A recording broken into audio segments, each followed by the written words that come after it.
La verdad que, bueno, un gusto poder contar con su presencia aquí en los estudios de La Gaceta y de Canal 6.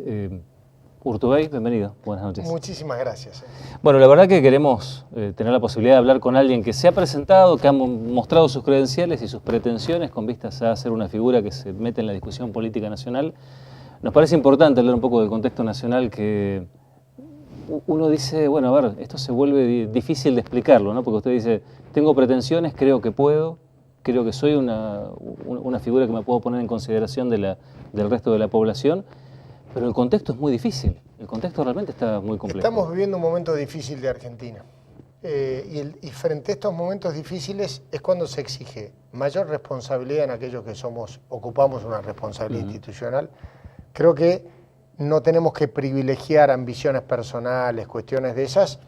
Hay que trabajar fuertemente para lograr que las cosas salgan bien. No importa qué posición política ocupamos. Yo soy opositor al gobierno nacional, como muchos otros ayudamos a que las cosas salgan bien, porque si las cosas salen mal nos van mal absolutamente a todos. Después vendrá el tiempo de la discusión electoral. Creo que nosotros podemos ofrecer una alternativa superadora a la realidad que vive hoy la Argentina, pero ya llegará ese momento. Creo que hay que ser prudentes y esencialmente ayudar a que la cosa salga lo mejor posible, ¿no? Uno cuando piensa en el contexto de la política nacional dice, bueno, hay un contexto que se debate desde lo político, donde hay posiciones, a veces más intransigentes que otras. Hay un aspecto, un elemento que es lo que está vinculado a las actitudes, esto que usted remarca todo el tiempo, ser prudentes, aún siendo oposición, hacer aportes. Pero después hay otro terreno, que es el terreno de lo práctico, es el terreno donde técnicamente uno dice, a ver, en este contexto, donde hay un aumento de inflación permanente que vive la población, una estructura que no se quiere achicar porque genera conflicto social del Estado, y al mismo tiempo el sector productivo vive una fuerte presión fiscal. Parece un escenario que no tiene mucha salida. Es un escenario complejo que tiene salida. La salida es trabajar para que crezca la televisión, la salida cuál es? Sí, tiene que crecer la Argentina.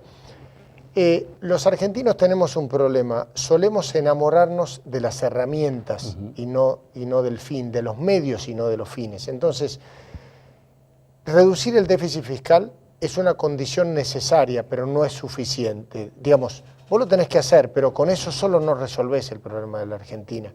La Argentina tiene que crecer. Tenemos que darle competitividad a los sectores productivos argentinos. Tenemos que garantizar, por ejemplo, lugares como estos, o como es la propia provincia de Salta, que somos fuertemente receptivos en materia de turismo. Tenemos que generar condiciones para favorecer el turismo receptivo, no el turismo emisivo. Hay que generar políticas públicas en ese sentido. Y en el camino hay que hacer. Yo disiento de aquellos que creen que, y lo dijo el propio presidente, que acá lo que fracasó es el gradualismo. No fracasó el gradualismo en la Argentina. En estos 2 años se hizo poco. No es que el gradualismo no funcionó, es que no se tomaron las medidas que había que tomar para ir de a poco acomodando este enorme desajuste que recibió de herencia el actual gobierno, sin lugar a dudas, ¿no? Ahora, pero ¿cómo se hacen las dos cosas al mismo tiempo si parecen dicotomías naturales? O sea, si yo digo, bajo el gasto público, achico los subsidios, por ejemplo, a los servicios, automáticamente eso genera una inflación natural, o sea, la gente va a tener una boleta más cara. ¿El problema cuál es? La inflación la genera la obsesión argentina por tener a la política cambiaria como única herramienta de competitividad argentina. Si nosotros le damos competitividad a los sectores productivos, aparte de tener un tipo de cambio competitivo, con energía, con transporte, con comunicaciones y con financiamiento, la forma de combatir la inflación es hacer que la oferta de bienes le gane a la demanda de bienes. Eso modera la inflación. Todo lo demás es tomar un remedio para que te baje la fiebre, pero no solucionás el problema de la infección. La infección, una cosa es bajar la fiebre y otra cosa es curar la infección. La infección que tiene la Argentina es esencialmente una economía con un enorme nivel de vulnerabilidad, con una balanza comercial altamente desfavorable, con un déficit fiscal importante y con niveles de inflación intolerables. Lo que pasa es que no hay salidas mágicas, es como la lógica del fútbol, o sea, estamos esperando que se ilumine Messi y nos salve, porque si no estamos perdidos. Bueno, en la economía no hay que pretender una salida milagrosa. Tenemos que hacernos cargo de un laburo que nos va a llevar muchos años, perdimos unos cuantos, pero hay que hacer un plan sostenido para bajar el déficit fiscal, para trabajar garantizando competitividad a sectores productivos. Para eso firmamos un pacto fiscal que hay que darle continuidad. Tenemos que colaborar en que el gobierno pueda ordenar sus cuentas. El gran problema del déficit fiscal en la Argentina está en el gobierno nacional, no en las provincias. Las provincias hoy en su gran mayoría son equilibradas, entonces lo que tenemos que hacer es evitar la tentación de la magia, esto es decir, a ver, transfiramos los gastos a las provincias para que la nación se equilibre y las provincias pasen a ser deficitarias. El problema es de todos igual, o sea, lo primero que nos tenemos que sacar de la cabeza es esa cosa de quién tiene la culpa. A ver, veamos si la culpa es de este o de otro. Entre todos trabajemos y lo resolvamos. ¿Y el Fondo Monetario Internacional dónde entra en esto? Algunos dicen, si no vienen ellos a decirnos que tenemos que hacer esto, no lo hacemos. Como bueno, que no tenemos autodeterminación para resolverlo. Eso marca nuestro fracaso como dirigencia política. Yo no hubiese ido al Fondo Monetario. Yo creo que lo que hay que hacer es persuadir a los argentinos de que las cosas que tenemos que hacer las tenemos que hacer por nosotros, no porque viene alguien a decirnos que hay que hacerlo. Bueno, el gobierno ya fue su responsabilidad. Está bien, ellos tomaron esa decisión, ellos se harán cargo. Ahora bien, entre todos tenemos que ayudar para que las cosas salgan bien en Argentina. Si no, esto no camina. En el medio de esta discusión aparece una oposición fluctuante. Inmediatamente cuando usted apareció como una figura política, luego del triunfo de Macri, aparecía como una de las caras que podría formar parte de lo que era la reestructuración del justicialismo, ¿no? Inclusive ha recibido este mote bastante poco feliz en los diarios de el peronismo racional y ese tipo de calificaciones que se han marcado, ¿no? Comenzábamos así, había como un escenario de transformación y de golpe volvieron las coincidencias del justicialismo parlamentario en algunos temas claves como el tema tarifario, como el tema del aborto, donde de golpe las diferencias se limaron. Y uno dice, ¿está de vuelta el justicialismo trabajando en bloque? ¿Y dónde entran las figuras teóricamente moderadas como usted? Yo lo que creo es que hay que pensar en lógicas temáticas.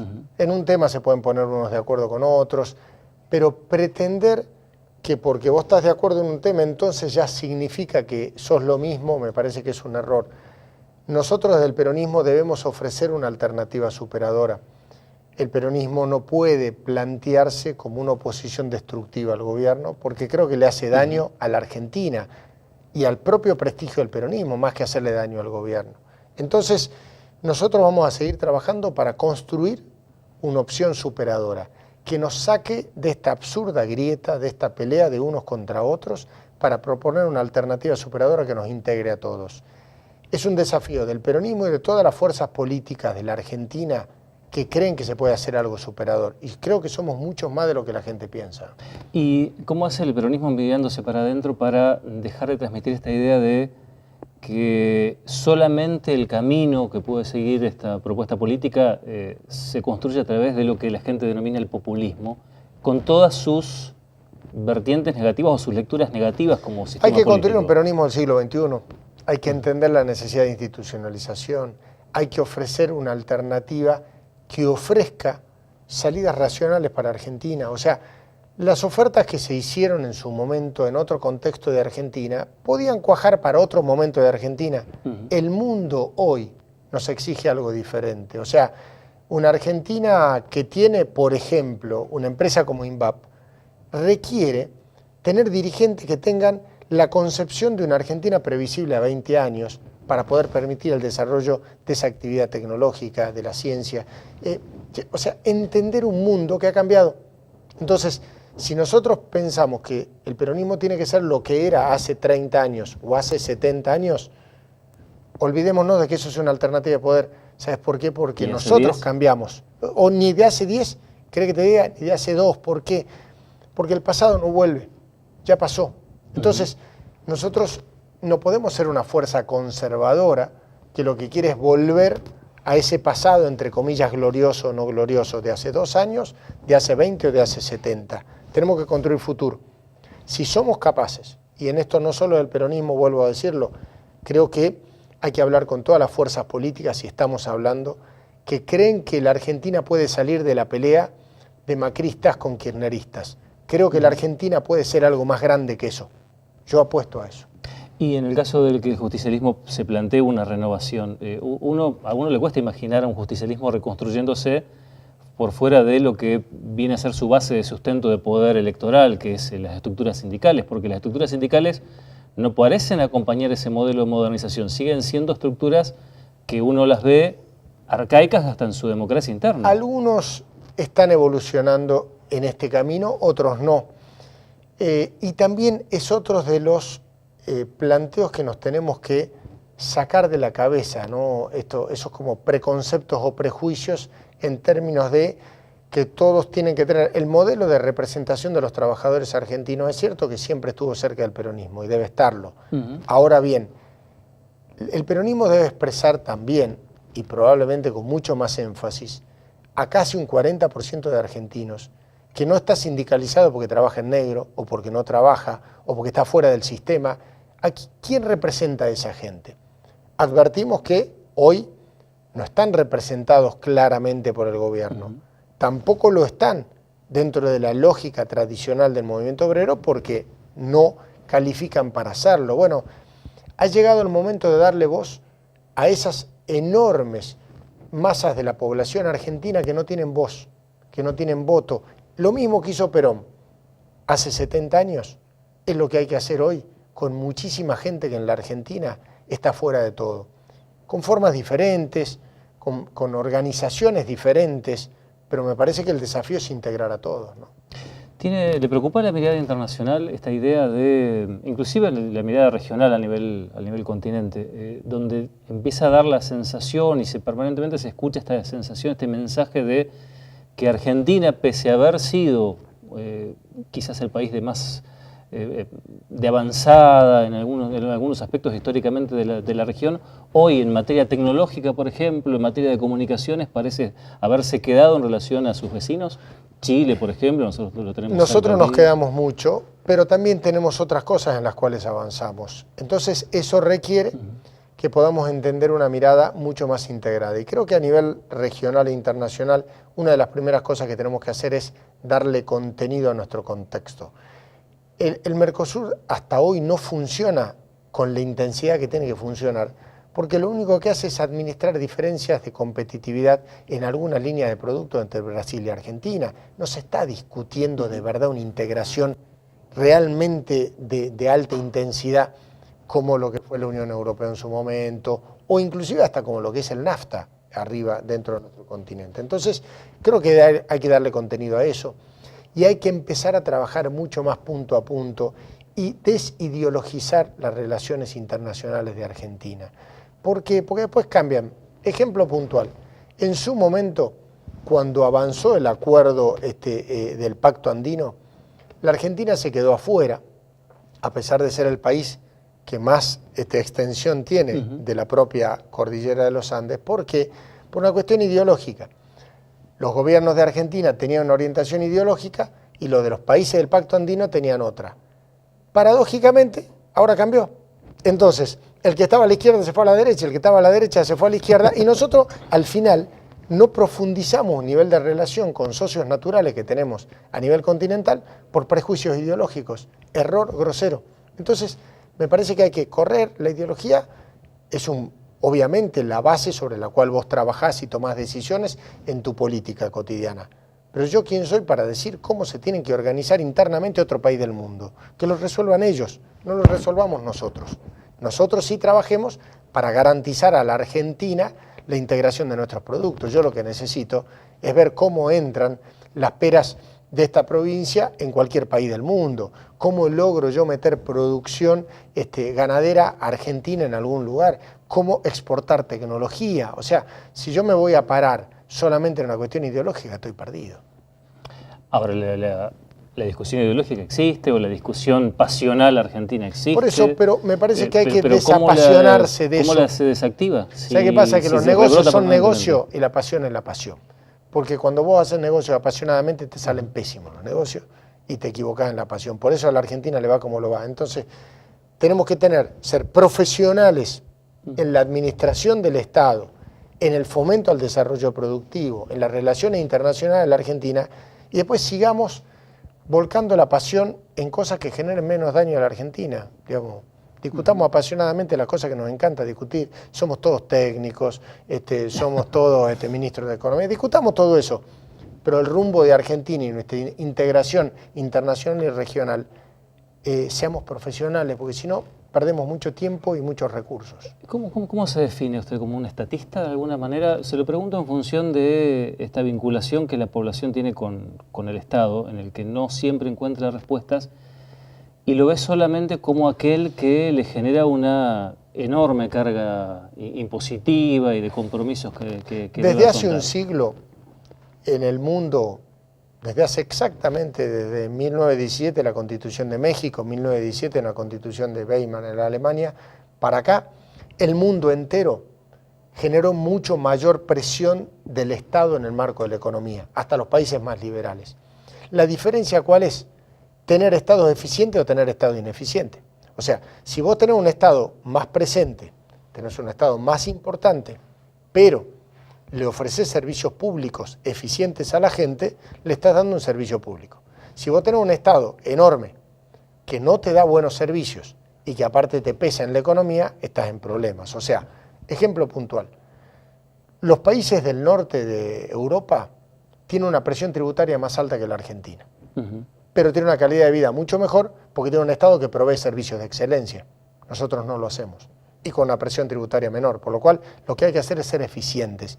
¿Qué soy yo? Eficienticista. Yo quiero un Estado eficiente. Me dediqué desde hace 20 años que creamos una escuela de formación de agentes públicos, una escuela de administración pública, hoy es una universidad en mi provincia. Obsesivamente me dedico a formar gerentes públicos, porque no es una cuestión para chicos o chicas con buenas intenciones. Se necesita gente preparada para gestionar el Estado y no necesariamente aquel que lo hace bien en el sector privado lo puede hacer bien en el sector público. Y aquellos gerentes entusiastas que llegan al Estado, ¿no se los come el monstruo, como se dice? Es que ese es el problema. El problema es la falta de profesionalismo de la administración pública. Entonces, ni sirve el tipo con buenas intenciones que no tiene ninguna formación, ni ayuda tampoco aquel que viene desde otro lugar, que hasta que aprende cómo funciona la administración pública, el sistema se lo come. Hay que formar administración pública. Tenemos que tener una burocracia altamente capacitada. Los países que les fue bien en el mundo es porque lo hicieron. Nosotros no lo hicimos. ¿Dónde entra la educación allí? Porque parece como que con una serie de argumentos basados en la integración, la no estigmatización, a veces hemos resignado lugares en materia de exigencia en calidad educativa. Yo creo que lo que estamos haciendo, digamos, la Argentina tiene un nivel de inclusión en términos de llevar al sistema educativo realmente muy competitivo y muy interesante. O sea, la cantidad de chicos que hay en las escuelas argentinas tiene los parámetros realmente muy aceptables respecto del mundo. El tema es la calidad. Y más que cuestiones de inclusión o no inclusión, tiene que ver con una cuestión conceptual. Nosotros estamos dándole a los chicos la educación de hace 2 siglos con el formato de hace un siglo para este siglo. O sea, el sistema enciclopedista francés del siglo XIX es el que todavía se enseña en las escuelas de Salta con docentes del siglo XX que quieren preparar a chicos del siglo XXI. Es muy difícil que seamos eficientes. Entonces, hay que innovar en el sistema educativo, hay que animarse a cambiar. Y no estoy hablando de que haya flexibilizar, no estoy hablando de que haya que hacer nada. Lo que quiero es que le demos educación a los chicos, herramientas que les permitan triunfar en la vida. No los llenemos de conocimientos que hoy están al acceso de la mano a través de un teléfono celular. O sea, me parece que hay que cambiar la modalidad. Usted es docente universitario. Así es, ¿Y nota esto? ¿Nota interés en los chicos? Sí, ¿Nota que hay curiosidad por crecer? Lo que pasa es que tenemos que cambiar nuestra cabeza. O sea, si nosotros pretendemos que los chicos de hoy se formen con el método y el sistema con el cual nosotros nos formamos, estamos atrasando 30 años. Lo que nosotros tenemos que hacer es entender que tenemos que seducir a los chicos con las herramientas que tienen, pero con los elementos contundentes que nosotros tenemos que darles como formación. O sea, hay que hacer amigable el bagaje educativo al sistema operativo en el cual funciona la cabeza de un chico del siglo XXI. Y este es el principal déficit de la escuela argentina. En eso nos tenemos que animar a innovar. En el camino nos vamos a equivocar probablemente, pero no importa, pero avancemos. Porque si nos quedamos como estamos, lo único que vamos a lograr es que la escuela sea un buen mecanismo para contener a los chicos en algún lado mientras yo tengo que laburar, mi mujer también, entonces está ocupado en algún lado. No, le demos herramientas. Veremos dónde la vida política argentina nos lo va colocando dentro de la historia que está por venir, y le agradecemos de ya que haya aceptado la invitación. Y me queda una última pregunta que es para entender esta idea de proponerse algo tan complejo como es esto de convertirse en una alternativa electoral con vistas a lo que pasa en la Argentina a nivel país. ¿Dónde encuentra la esperanza usted? Yo tengo una profunda vocación. Creo de verdad que cuando uno tiene esa llama, el mundo, siempre queremos cambiar el mundo, tenemos que animar de cambiarnos nosotros mismos. Tenés que buscar adentro. ¿A dónde encontrás todo? Adentro, que es tu propia fuerza interior. Nada va a venir de afuera. Lo que hay que buscar es la fortaleza adentro. Y creo que el pueblo argentino tiene tan lastimada la autoestima, porque durante tanto tiempo nos estafaron, nos ilusionaron y perdimos la ilusión y demás, que se fue opacando ese brillo interno que tenemos los argentinos. Hay que animarse a brillar. Nos podemos equivocar, las cosas pueden salir bien, pueden salir mal, pero tenemos una potencia que si realmente la liberamos, somos imparables. Gracias. Gracias a vos. Nos dimos el gusto de estar con Juan Manuel Urtubey y estuvimos compartiendo con él esta charla de alguien que se ha presentado ya como alguien con proyección electoral nacional. Veremos finalmente cómo sigue la vida política en la Argentina. Ya venimos.